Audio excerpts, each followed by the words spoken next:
All right, hello, friends, and welcome to Shuddy Uppy. Let's Talk King of Queens podcast. My name is Steve Lott, and we have an exciting show for you today. We're also joined by our lovely co-host Jenna Maureen, aka Starshine. Jenna, how are you tonight? I'm doing good. How are you guys? Doing awesome. So we want to get right into it. We don't have any reviews this week, but we have a very special guest. He's a comedian, actor, writer, and producer. He's appeared on many TV shows, movies, and comedy specials, including the movie Go, Entourage, Reno 911, and Two Broke Girls. But we have him on here today to talk about his appearances on King of Queens. Please welcome the very talented and funny Jimmy Shubert. Jimmy, how are you? Hey guys, how are you, man? Thanks for having me on. So Jimmy, thanks for coming on. We do appreciate you taking the time. I know you have a busy schedule. Yes.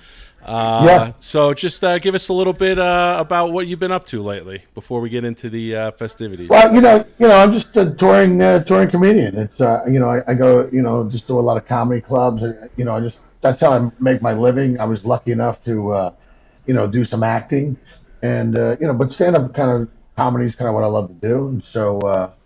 I just really, I'm just trying to get back to work really after the pandemic and the layoff and everything. So, yeah, it's funny that you guys reached out to me to do this podcast. I love the name of Shuddy Uppy because that's such a Kevin thing, Shuddy, really hilarious. But yeah, Shuddy Uppy is a hysterical name for the podcast about the King Queen. Oh, thanks. I think I've done. I think I did like 13 or 14 episodes. Yeah. I looked up your IMDb. You were in quite a bit. That's really cool, man. Well, that's how I met. I was friends with Rock Rubin, who was one of the executive producers who used to do stand up, and Gary, and we kind of met years and years and years ago, and just kind of hung out. And Kevin also would come down, and I'd hang out with those guys. And then, at that time, that was like a lot of comedians were getting development deals, and I had a couple with Fox and these kind of things. And Ray Romano's show started, and they had Kevin on, which led to, so it was a lot of, and that was kind of like the last of the great sitcoms, that era was. Yep. I mean, I don't even know if they do sitcoms anymore like that, but, and it's funny because the King of Queens has become a bigger thing in syndication than it was when it was initially on, it was pretty popular when it was on, but it's become hugely popular now it's in syndication. Yeah, oh, absolutely. This is a lot of people we talk to because we try to get actors and comedians on, but we also bring on like the regular folk like me and Jenna. But that's where they ended up starting to watch King of Queens was on TBS and TV Land and things like that. Yeah. Do you ever put it on and just put on a random episode and notice yourself or? Sometimes I do. I actually think the show is funny. I think Kevin's hilarious. I mean, he's very Gleason-esque, because he's a bigger guy, but he's very athletic and was able to do pratfalls and stuff where you go, how did he not hurt himself? Yeah. I mean, so it's interesting. But yeah, really, I mean, there's a Netflix movie he did called The Confessions of an International Assassin. Yes. Which is, I mean, he is unbelievable now. It's like just like there's this one meek kind of the writer guy, but when he becomes the international assassin, it's hilarious and really, is very athletic for a big guy. I will say that. I mean, it's unbelievable. And the only other big guy I've seen do that is a guy like Gleason, who's able to move very, very smooth and stuff. But it was a great show to be a part of. Okay, Queens. I knew those guys. It was just a lot of fun. So how did you end up like getting to be? Because like you said, you had quite a few appearances on there. How did you? Well, it's so funny. I was in the movie Go. The movie Go had come out in like '99, right? And my development deal I think was kind of coming to an end, and so I went out and I got this movie. And I remember walking into the Comedy Store, and Kevin was with Joe Rogan, and they walked in the back and went, "Hey, movie star!" I guess they just got done watching the movie Go, but I mean, I was doing acting stuff. I was studying acting, and so when opportunities presented itself, that you could go in and then be able to do those kind of things. And so Rock Rubin was one of the writers on the show, created a part called Jimmy. I was one of the talking IPS guys. Every time they needed to talk, they would always call me, That's awesome. and come in. And so, yeah, become a regular. And then obviously, cousin Danny Gary was my best, was a really good friend for a long time. And so we got to hang out with Rock Rubin and Kevin and stuff, and just kind of, it was fun. It's fun to first off to get in a sitcom, and then to be working alongside your friends is even. I mean, what's better than that? Yeah. Absolutely, absolutely. So I saw on your IMDb you're in post production for what's it called here? Don't Suck. Yeah, Don't Suck. I don't want to give it away, but it's actually a really dark comedy Okay. set in the Vegas comedy scene. But Russell Peters in it, Jamie Kennedy, kid named Matt Rife, who's really funny stand up, but he's a good actor. It's about it has a little twist in the middle of the movie. So do you think it's this about comedy, and then about halfway through the movie switches up, and it's like this dark comedy. Oh, that's awesome. And yeah, I don't want to give it away, but it's very interesting the way they do it. And if they pull it off, it'll be a really fun movie. I'm expecting them to get finished with that almost. We did that, and I did another movie called Puppy Love with Hopper Penn Okay. and Michael Madsen and Roseanne Arquette and Cowboy Cerrone from the UFC is in it actually, and Sean Penn's son has the lead. It's a great movie. It's really interesting, little kind of gritty piece. Reminds me of Go. It's kind of very avant-garde, kind of offbeat, but cool little movie. That's now that's out already, right? Because it says 2020 or. Well, it's made some rounds on the festival circuit. Oh, okay. Hasn't been released yet, but they're kind of getting some. They're getting everybody talking about it by releasing it on the festival circuit because it actually is a really cool movie. I think it's. I hope I think it's going to come out in a couple of months actually. Oh, that's great. I'm looking forward to it. Yeah, me too. Awesome. So what we'd like to do is when we talk to our guests is we ask them about or we quiz them on a certain episode. So today's episode is going to be Fight Schlub, which I believe was your last appearance on King of Queens. That was season 8, episode 22. It was written by Michael J. Whitehorn, David Litt, and Mike Socio. Oh, Mike Socio, yeah, Mike Socio. Yeah. Directed by Rob Schiller, and it originally aired on May 15th, 2006. The episode synopsis: Doug befriends a driver from one of IPS's competitors. Who was played by Adam Ferrara. Yes. Him and Kevin go back a long way, so they're buddies from a long time ago. Oh, that's awesome. So there was that. That's right. He played the other driver. So we're gonna. And he. Go ahead. No. Go ahead. No, I remember the episode like he tricked him, and then they released him in bubble wrap, and they rolled down the ramp. I mean, it's such a funny episode. So what we do is we quiz our guests. Jenna has been so kind to write a couple of questions about it. So what happens when they go to Cooper's? They go to Cooper's the first time, and I believe Cooper's. There's the guy sitting at the table. Yeah, that's our table. Yes. Yep. That's our table. I remember that there's a line there, and I kept messing up because I kept rewriting it. We get it. Anything that's in your mouth is yours. Anything that falls off the plate is also yours, or something. Whatever the line was. But it took me like 3 tries to get that line right because they were writing it on the fly. What's the line again? And so we had to do that take 3 times. I remember Kevin just kept making fun of me because whatever's in my mouth, whatever falls in the plate is ours. Whatever one's in our mouth is ours. Whatever falls in the plate is yours. Whatever the line was. I remember. Yeah. That's awesome. So how often does that happen when you have to when they're rewriting it and doing it on the fly like that? So they just shot like that. I mean, Kevin would deliver a line 3, 4, 5 different ways. It was just whatever line was funnier, they would keep. He was always keeping it fresh. I mean, that comes from stand up. You know Yeah. what I mean? You Yeah, try a different joke and try a different joke. So, but yeah, Kevin boy will come up and deliver 3 or 4 different lines different ways, and that they were pretty good about that. that's awesome. Uh, Jenna, ask him question number 3. All right.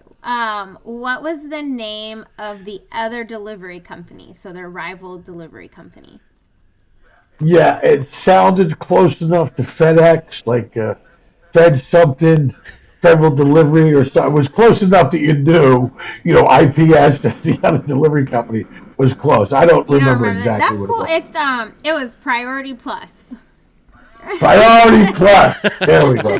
Priority Plus. All right. Okay. Soup. Is that all we're getting? Is soup? Does nothing go with the soup? It's just soup. That's hilarious. Yeah, yeah, yeah. Yeah, that's why he wanted a rack of ribs with that. Yes. Do you remember what the Priority Plus guy, Adam Ferreira, was called as a kid? Because he claimed to be a fat kid. Yeah, yeah. Geez.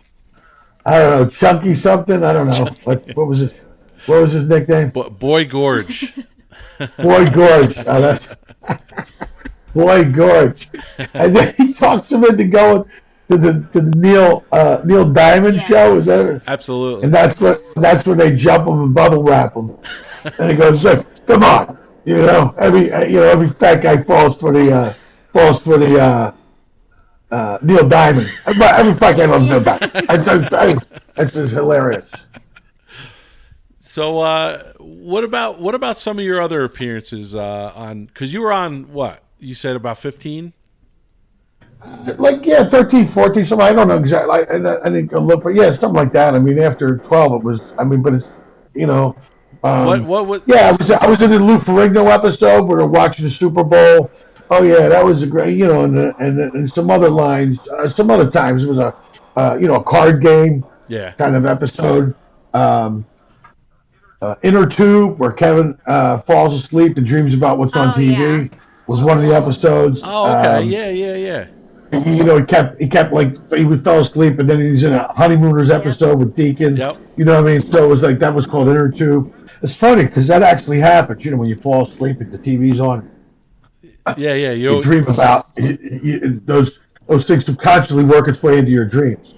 I love that episode. That was a great one. Yeah, yeah. What? So yeah, what was your favorite one to be on, Jim? I think Fight Club was pretty fun. The one with Lou Ferrigno was good too because it was a Super Bowl party. And then there was a year you hired the stripper. He was great. His name was Chris. How was I supposed to know? But yeah, just it's so funny. It was just such a fun show to do. And man, Kevin is hilarious. I mean, I catch those episodes. He's just so funny, man. Yeah. They're just. It's like but I'm glad it got a bigger audience in syndication. So Yeah, Dusty. yeah, but people. I was gonna say, hey, Dusty. That's what we were saying earlier. Unfortunately, you weren't on, but a lot of people tend to watch this that are on that maybe are a little younger, and didn't see it the first time around. Well, you got to get a show got to get a show into syndication. Once a show gets into syndication, it only happens after 100 episodes. So all these networks negotiate with the actors right up until episode like 97 before they renegotiate the contract because there's a whole thing riding on whether it goes into syndication. Oh wow. So, That's the big bucks, right? well, most sitcoms don't make money until they go into syndication. Really? Oh, I Yeah, didn't. exactly. I didn't. I didn't know that. Yeah, the most sitcoms lose money until they go into syndication, and then when it's going to syndication, then that's where, Seinfeld after they did 100 episodes sold it outright in syndication for $3 million an episode. Wow. I mean, that was one of the biggest deals. I mean, that kind of changed the way sitcoms were done because they never wanted to give, the people that create the shows that much power ever again. It's a pretty big deal. Like they got all the money, Right. Right. Is that? and that was a. Do you think that's like why there aren't many sitcoms around nowadays, or? Well, I just think it's so funny. Like it's a derivative of a derivative of a derivative. In other words, like when you watch the early sitcoms, these writers were coming out of theater. they used to be playwrights. So some of the writing on these sitcoms were highly original and stuff. And then what happened was, like, everybody grew up on TV, like you'd hear the same Lamps Plus joke on like three or four different sitcoms. You know what I mean? It was just kind of, it got, and I think, like, I think dramedies is the way to go now. I mean, like, and Yeah. you got shows like, Breaking Bad and The Sopranos, which really kind of changed television. I mean, like, I mean, everybody's watching every week. This guy was cooking Yeah. meth. Right. I mean, he was cooking meth, and you were rooting for the guy. I mean, where else does that happen? I mean, is it like a lot of, it's just kind of changed the way television is done now. I think what's old comes back. I think, you watch like some of like The Honeymooners. The Honeymooners is a show that, like, I mean, I only know they did, what, 26 episodes, but every time that comes on, I watch it because it's hilarious. It's like the King of Queens. I swear, it's the same kind of, blue collar comedies aren't like, um, they're that's the way to go. That Kevin was this was a definite blue collar comedy. There's not many on TV that do very well. Yeah, I mean, I think he was, like you said, like blue collar, like he was relatable to like the average guy, the average person, the average Yeah, family. That's a yeah. really good. And I think just television viewing in general has changed. I think that everybody watches everything on their Yeah. smartphones now. I mean, it's really weird. A lot of these TV shows don't get watched. They get watched on on the phone, or they see clips of it. It's weird. It's just weird the way, um, if you're between the ages of 18 and 26, I think you watch like 60 hours of online videos Holy rather crap! than watch actual television. Wow. 60. Yeah, That's per week. yeah, That's per week. I'm guessing. yeah, it's per week. Yeah, it's per week. That's kind of crazy though. Oh my god. Yeah, Um, or somewhere in there. Maybe my numbers were off, but I right in that Hey, area. listen, I could see 60 hours a week easy. Yeah. You know what I'm saying? Well, you know what I mean. Yeah, exactly. I mean, you just go down sometimes you catch yourself going down a wormhole It's of, true. I mean, UFC fights, UFC knockouts, and you just, before you know it, you've Yeah, but been staring at your screen for an Yeah. hour. yeah. I mean, it's that's why you gotta put that thing down and walk away from it. It's crazy. I'm glad I grew up. I'm glad I didn't grow up with it. I'll tell you that. That's for sure. Yeah, yeah, yeah, You know, yeah. I spent I Definitely. spent a I spent a fair amount of time as a youth in the library, which I'm glad I did. Who knows if I had a cell phone or not? Oh, okay. Jesus, get a life. I mean, everybody. I mean, technology's great and all, but then again, it's kind of not. Yeah. Uh, Yeah, yeah. yeah, Dusty can attest to that right now. We're having yeah, big problems. Uh, yeah. so going back to the King of Queens specifically. Uh, so did you watch the show like as it was on, or did you? Oh yeah, yeah, absolutely, absolutely, I did. Yeah, because when your friends are on a show, you want to support, Yeah. and look, that time is like, cousin Danny was played by Kevin's brother, real life Gary Valentine, and me and him were going on auditions all the time. We were working on stuff. I mean, this was like, we took it very seriously, and even to get on a show that was a successful show, I mean, you want to do, I mean, you didn't want to look like they hired you because you were their friend. You want to be able to hire you because you want to do the Right. job. Right. And Absolutely. yeah, I loved it, man. I mean, it's funny because they actually circled back around when they were doing Kevin Can Wait, and I think they actually brought Lee in for the Mm-hmm. second, kind of try to almost like circle back around to like what the King of Queens had. But after I don't know, I think the fan base was upset when they got rid of the first wife or whatever. I don't know what happened, but I mean, Kevin is a bona fide TV star and a movie star. Oh, I Yeah. mean, absolutely. and I just saw him do stand up comedy. Uh, Not too long ago, I was at the West Palm Beach Improv, and he was working on a new hour that he was getting ready to take out in theaters and stuff. I just had dinner with Gary Valentine down at the house of the Hard Rock Cafe in Fort Lauderdale, Oh, nice. and yeah, it's a great, funny new hour. I mean, it's like, because stand up isn't acting. Stand up's completely Right. different. So you some guys, and Kevin absolutely just came out of the gate. I mean, after not doing stand up for a year because of the pandemic, and that hour was hilariously funny, man. I watched him at West Palm. Wow, that's great. And I got a chance to see him, which So I've got to see yeah, him once too, and it was great. He was hilarious. yeah, he's a great comic and he's a great actor. I mean, it's a real rare combination, to have all those things and be able to do them all very well. So yeah. Jimmy, we have probably the biggest King of Queens fan, or biggest Kevin James fan. It's me. In Jenna. Oh yeah. Yeah. Oh yeah. That's her life's goal, is to meet Kevin James. My phone case, it had Kevin on it. Oh wow, that's awesome. Well, you know what, man? Go to his shows. I mean, I'm sure, who knows what these podcasts get up and run. I think it's funny that you guys do a whole podcast about the King of Queens. I mean, like you said, you'll catch the episode. God, baby, it was such a funny show. Yeah. Really well done. Absolutely. And so, but hey, you guys know my deal. I have to go do stand-up comedy. I just wanted to, call in and talk to you guys. I think it's cool that you're doing this and you talk about the episodes. And so, really nice meeting all you guys. Dustin, get a better internet connection. Jenna and Steve. I know, don't do it. But all right, Jenna and Steve, man, it's great talking with you guys, and thanks for having me on, man. Thanks, Jimmy. And I'll leave my thing running so you guys can do what you need to do. All right. All right, bud. Peace, man. Right, thanks. Bye. Have a good night. You too.